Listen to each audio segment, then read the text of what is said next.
very good evening to our viewers. Thank you for joining us on the Evening Review. I'm your host, Matthias Haufiko. Well, just about 20 days, over 20 days left before Namibians go to the polls for the 2024 Presidential and National Assembly elections. Of course, parties are crisscrossing the country, but matters in Parliament are still continuing. Of course, last week we saw there was a delay in the tabling of the midterm budget because of quorum that was not met. We have in studio tonight Ms. Utaara Mootu. She's the Chief Whip of the Landless People's Movement in the National Assembly. Good evening, ma'am, and welcome back to the Evening Review. It's been a while. It has been. Thank you for having me. It's always a pleasure to be here. Hey? No, very well, very well. Take us through the happenings of last week a bit. Many of us are still baffled as to how such a big event on the calendar of Parliament, and there's no quorum. Well, Matthias, it was a big scandal. It was huge in terms of really getting to see how lack of interest certain members of parliament have in the proceedings of important issues such as the budget, which is important tool for development within our country. But prior to that, we have been, as opposition, been singing the same song for about 3 years now. This trend has been it's showing itself in terms of, for example, on Thursdays we have question time. Many ministers do not opt, and questions that were asked maybe from members of the public institutions where they want us to go and ask very important questions on health, sports, so that we can hold those ministers in line accountable, directly accountable. They don't show up, and then our questions end up lapsing all the time. I don't think you remember last year, there was an article where the speaker had to come out to the public saying that, you know, we have to postpone the parliamentary proceedings because of lack of a quorum. Last year, that was an issue. And we have been saying it, but I think it has been falling on deaf ears. Fast forward to this, now there's an important bill that needs to be tabled. The same absenteeism behavior that these people displayed over the years has increased. And it has been exacerbated due to the fact that most of them, 70% of the MPs, particularly from the ruling party, if you follow the trend, immediately after the electoral pot,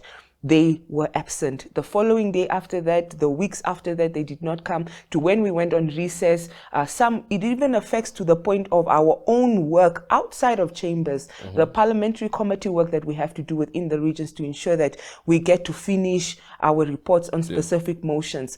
They are absent. They do not want to travel. They do not want to do their work because either they want to show themselves to maybe show favor to the presidential candidate Netumbo so she can maybe put them on the top 8, I don't know, list of hers, or I don't know why, director positions that they are fishing for, because now they know that they are unemployed. The struggle is going to be real for them next year. But honestly, it is very much it is very disheartening to see that there's a lack of interest. And again, you look at how the public responded to this. People were interested in knowing what is the economic situation of the country. How does, for example, the minister intend to make adjustments to address the increasing unemployment, for example, sanitation issues that we have, the increasing urbanization, which is leading to a 40% of urban people living in informal settlements. Again, it's a crisis. These are statistics that were tabled by the Namibian state, the NSA. Thank you.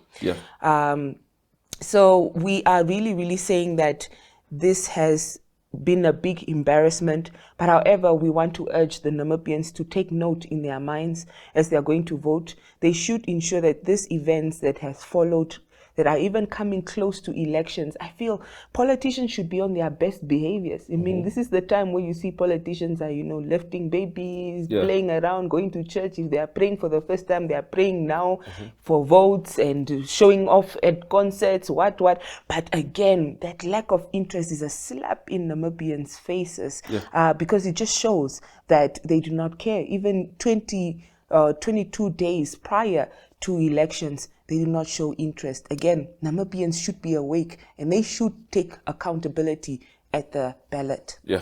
One would also perhaps ask the question that this lack of interest, is it because the rules and the punitive measures put in place to really keep MPs in check if they don't fulfill their obligations as far as attending sessions is concerned. Are these rules too lax? Is this why MPs can get away with this type of behavior? Yeah, you have seen that the rules have been laxed. You have seen that some members, for example, have not even said anything in Parliament for the 5-year term that they're there. You see that the system of the chief whips is really there to ensure and control that not only just the agenda, but to ensure that there's obedience within the parliamentary systems from members of Parliament. Again, it also shows the lack of seriousness also that comes from the Speaker's office, his inability to control the members of Parliament, something that the Landless People's Movement has been really speaking about from the moment that we went to court, that the way he handles Parliament has been an issue, and it has resulted in many instances. For example, we would have chaos in Parliament where a member from his own ruling party would stand up and disrespect him and disrupt the entire proceeding, where we cannot even continue with the discussions for about 30 minutes straight. He's just going back and forth. The Speaker says he has pronounced himself, the MP overrules his pronouncement.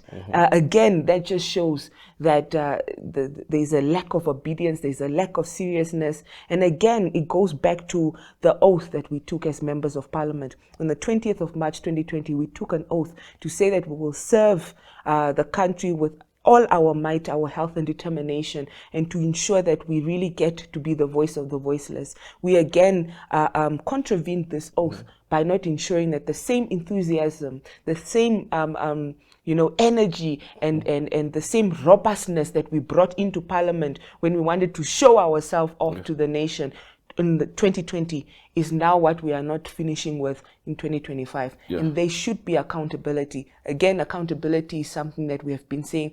Parliament is a rubber stamp institution that is not even able to control disciplinary matters in the right manner and to follow the standing rules and order. Yeah. What do you make, because I remember Honorable Elma Dienda from PDM was quoted in one of the local papers saying that maybe Parliament should be suspended during election year. What do you make of that? We are not in agreement with that. We believe that in every responsibility, you should complete it.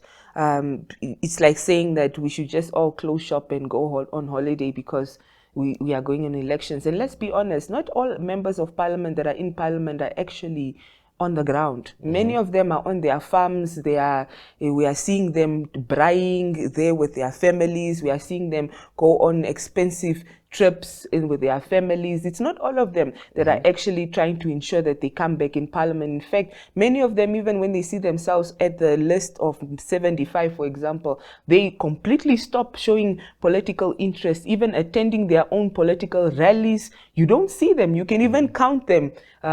So again, it's not an issue of elections. The business of government should continue, and the Parliament, being the second arm of government, should continue to ensure that we hold the executive accountable, to ensure that we push motions and table bills that will continue to affect the lives of people. After elections, there is life and development that should be considered after elections. There is not something that we should just put on pause and allow members of Parliament to continue getting S&T. In fact, would you then ask, if Parliament closes, because when Parliament goes on recess, we then commence with our regional activities where people go on diplomatic missions, would you then request that there should be the same call for that, so that members of Parliament do not get big S&Ts that they are getting? Or will that continue in her statement? I don't know. I cannot really add to what she was saying. But we're saying that the order of the day must continue. People's lives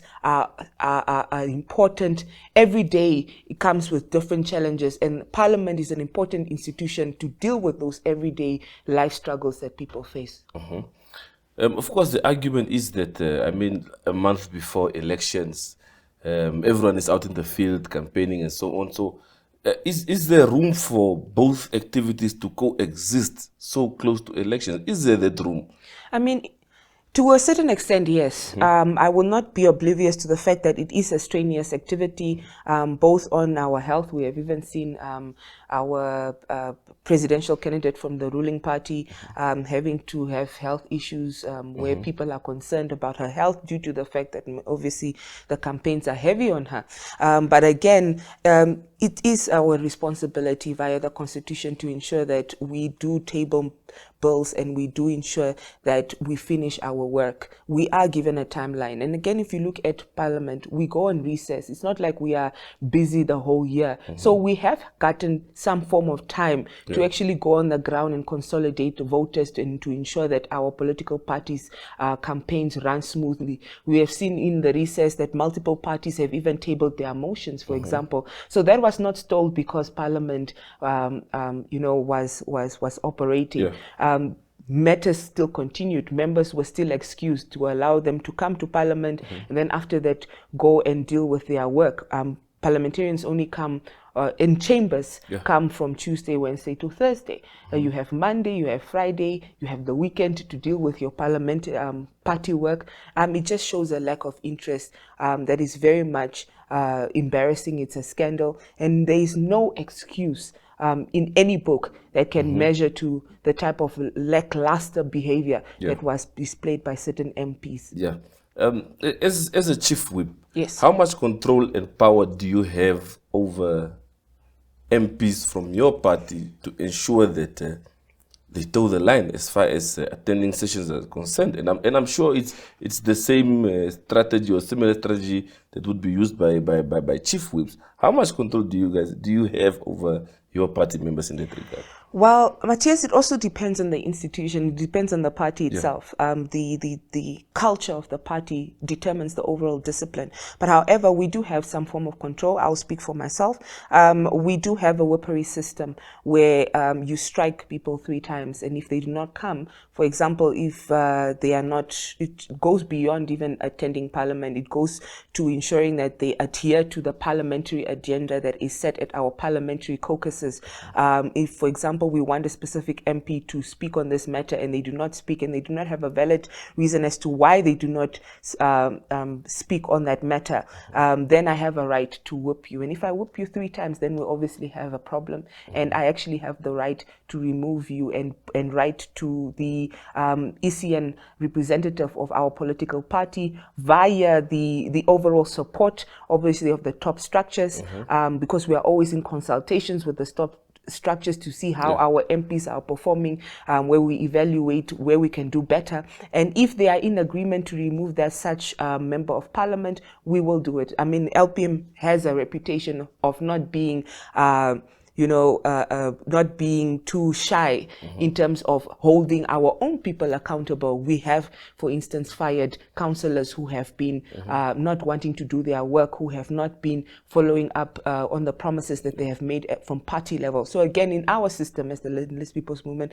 there is accountability. But however, when you look at it from the ruling party side, you have had instances where the chief whip himself cannot even control the agenda of the party. You would even have to call up on him and say, hey, control your people. And he literally does not have power. Unfortunately, because of the bigger guns like ministers who overlook at his authority, you see that there is a bulldozing behavior that works within the ruling party, that you just not only see them trying to bulldoze opposition, but within the smaller positions of a chief whip. I mean, a minister would look at a chief whip as if they are nothing. I mean, you could have already seen it, and I will not mention names, but there are members of parliament who directly challenge the speaker himself. So again, that shows that there is a great disobedience within the ruling party structure, and again, which disenables the ability for the chief whip to effectively install order in their party structures. Just before we head for a short break, and when we come back from the break, I want us to discuss the campaign and what the party is busy with. I want you to give us a brief update on what is the relationship like between the LPM and the Office of the Speaker. We know the commotion that was there 2-3 years ago with the court case and everything. What is the relationship like? Has it been harmonized, or is it one of just dealing with each other from a distance? What is it like? Well, Matthias, we are very much aware of each other. Yeah. And I do believe it is not an issue of we have harmonized and it's all kumbaya and we have raised the white flag. It's more of respecting each other's spaces. And once that respect has been bridged, we all call each other to order. We obviously did challenge the speaker in court again. We do know that there's some form of biasness that he portrays when especially dealing with the Landless People's Movement. We continue having the opinion that he's not able to effectively pull the administration of Parliament. We have said it on, and we will continue saying that as well. So the relationship is that is of mutual respect. If you respect us, we'll respect you back. If you don't, then you will be challenged accordingly. But however, I think the speaker himself also was a bit humbled when he had lost his case. And I think that's when you started seeing from his end, he's trying to hear us and listen to us and give us attention here and there, because he has also seen his errors in terms of his biasness towards the Landless People's Movement. And we have also proved that we are just not a small party. We can actually pull the resources and teach him a lesson. Yeah. Well, let's head for a short break and we'll be back for the second half of our conversation. To our viewers, wait for a short break. Stay tuned.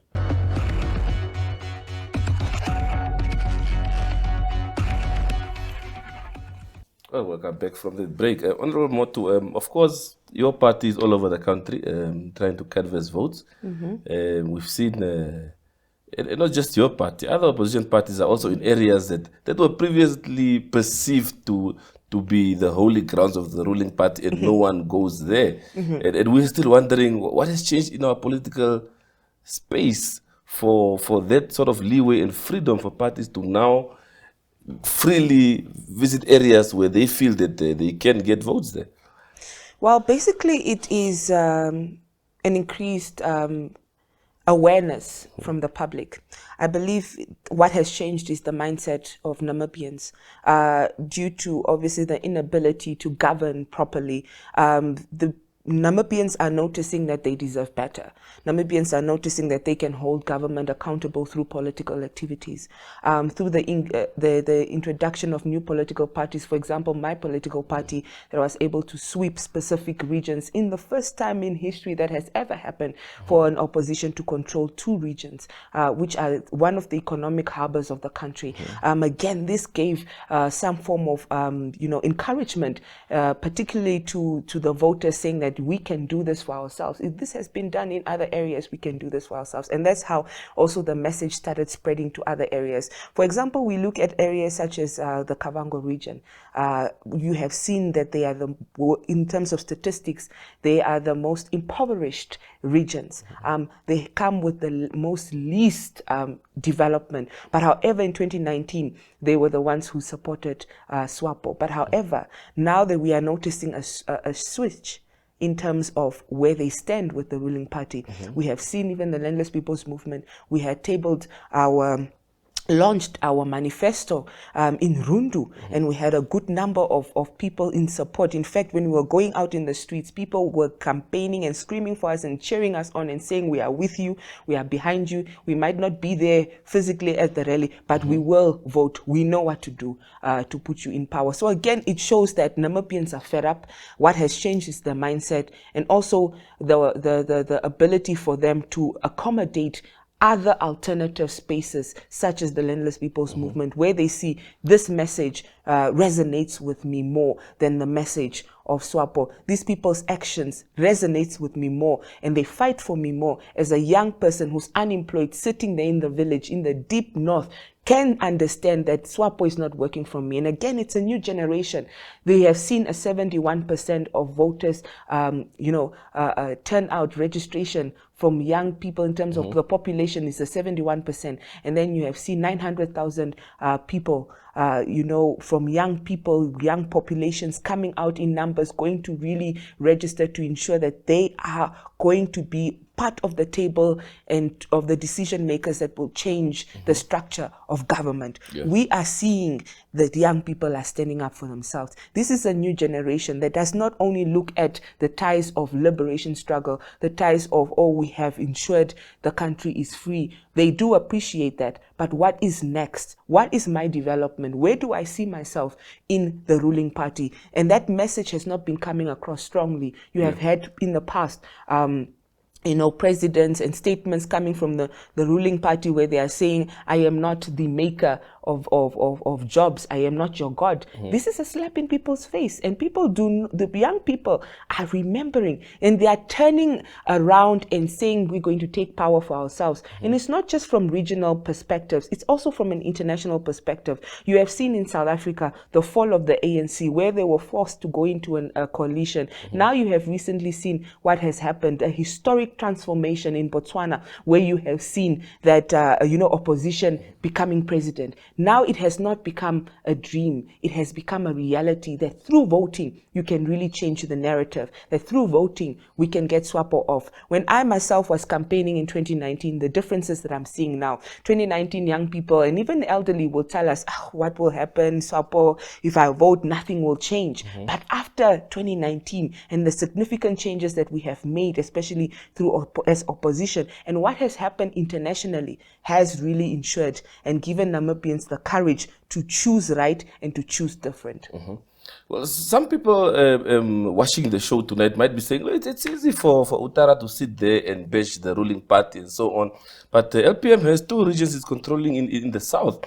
The work you did there, do you think it's enough to convince voters to say, look what we are doing in these regions, give us a bigger mandate? Yes, in fact, it is not just something that, we go out there and saying that we have done this. People themselves are coming to us as a party when they see us on the street, wherever, even in Windhoek, we are going to the shopping malls. People stop you and they say, we like what you do. We're seeing what you're doing for the regions. In fact, recently we gave plots, unserviced plots. We ensured that our people are going to be prioritized first in terms of land delivery. We're going to speed up the process because one of the issues that stagnates land delivery is serviced land. Why not prioritize people who are saying, I can service my land myself, give me the portion of plot and I can do the work myself. We have started ensuring that we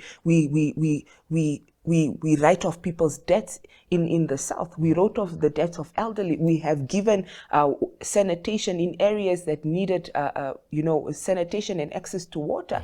We have delivered in terms of housing. We have delivered in terms of roads. If you see the roads even in Marintal that goes all the way to Keetmans, we have done the development, and we are saying that through this little time, this is what we were able to do with our capable leadership and our capable councillors. This is what we're able to do, not just at Parliament, but we are a party that effectively speaks and does the actual work that is being done and being said in our manifesto and in our Parliament. We are not a political party that just opposes, but we are a governing system that ensures that we are transforming in terms of ideology, and we are transforming in terms of the practicality of the work that we are doing.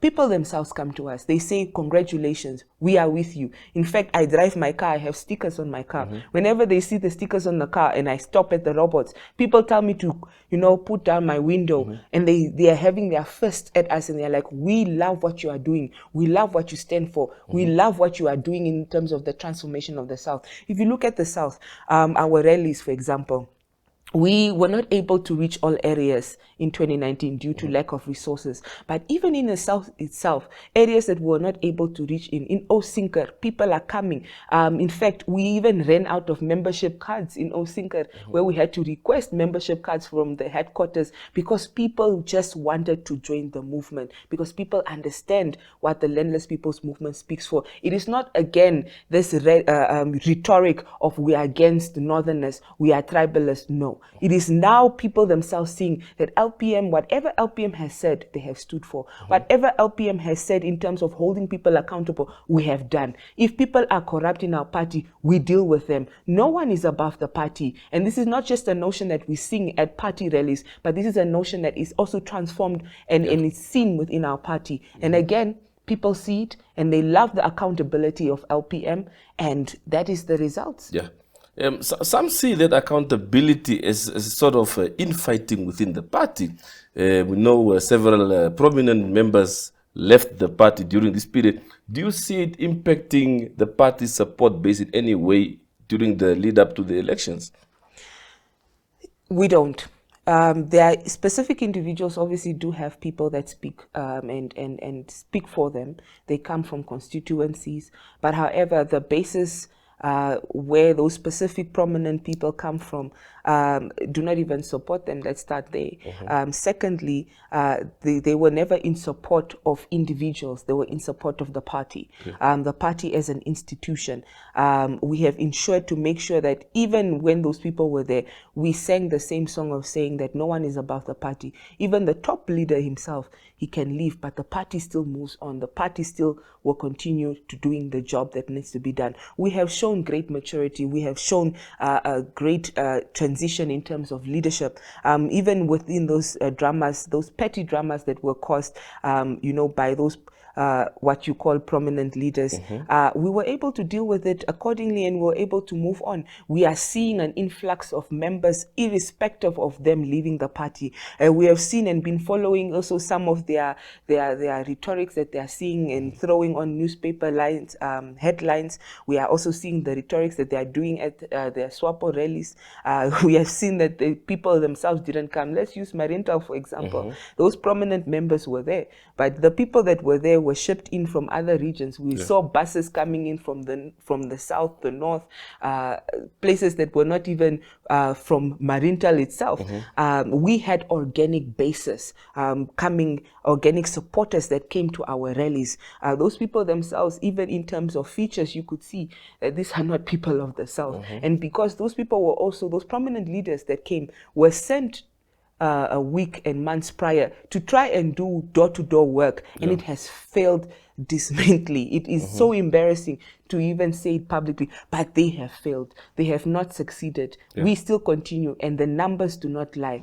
We are on the ground. We are strong. We are steadfast. People are seeing the message of LPM, and they do not follow the idol worshipping politics that we as Africans always do, that if specific individuals leave a party, then the party collapses. We have young people, we have elderly people who have shown and displayed good leadership within our party, who continue to ensure that the party moves on and the party is strong. One individual or two individuals will not be able to break a revolution, because a revolution is made by masses of people, not just one person. Well, Honorable Mootu, thank you very much for your time this evening.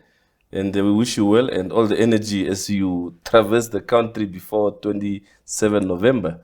All the best with your team. Thank you very much. Thank you very much. Well, to our viewers, that's it from the team. See you again tomorrow, same time, same place. Have a pleasant evening.